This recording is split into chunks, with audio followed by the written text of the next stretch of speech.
things happening. So if everybody did their jobs, I think we wouldn't have had the issues that we had. When I say that, I'm talking about the poll workers, the police details that are on site. So it's a lot for one person. Yeah, the director isn't responsible. I mean, they're responsible, but they're not responsible for the actions of people at the individual locations. So I think people need to be held responsible. And thanks to Councilor Fowler leading the way a few years ago, we raised their pay, so they're making a good amount of money. They can't say that they're just volunteering, so they need to really step up and do the job during Election Day, because their jobs are important. So, I'm here for whatever, if we need to work on creating ordinances or working, I know there's procedures in place.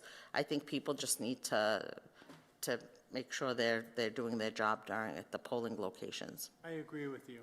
And I think what we also need to do is get new people involved in, in each of the polling places. I think part of the problem is we didn't have people following procedures. Correct. Election day, I was unfortunately in the hospital, so I wasn't able to see what was going on. And I think we can do better. I think we need to use social media as a way of recruiting election workers. There's a national, a national site for elections. And one of the things they had is a whole series of social media text postings that I think we could incorporate here. One of the things I was amazed at is Election Day. I'm trying to find out what the results are. And because it was not on cable, we had no mechanism of seeing how the vote was. So I'd like to see us establish some means of doing that. So that if people want to see what's going on with the election results, they don't have to come down to City Hall. There should be other ways of doing it. So that's one of the things I want to look at too. Sure. No, definitely. I mean, I remember in past years when,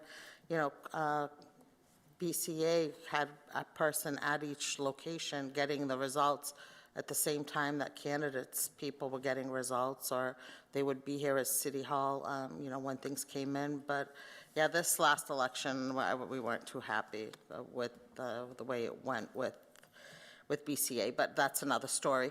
But back to elections, anything that I think, we're in constant contact with our director, Ms. Garani. So whatever we need to do to get ordinances in place or help with the process and procedures to make sure that people, follow the process, because it's an important process. You can't take it lightly, it's important. I've known most of you for many years for my involvement with elections. It's one of those things I take really, I've been involved in elections for over 50 years, going back to college, when I worked on campaigns. And I think the integrity of an election is what really keeps this country going. And we've got to work together to keep it going strong. And Councilor Farwell, I appreciate the parts that you're bringing forward, and I want to work with you further, and I do think that postponing it further would be a good idea. There were supposed to be some, recommendations made by our attorney for the recount that I haven't seen yet.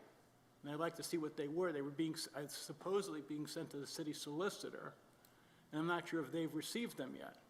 So once we have that, we can talk further on this, and hopefully I can meet with my colleagues, because I haven't had a chance to do that. Okay, great.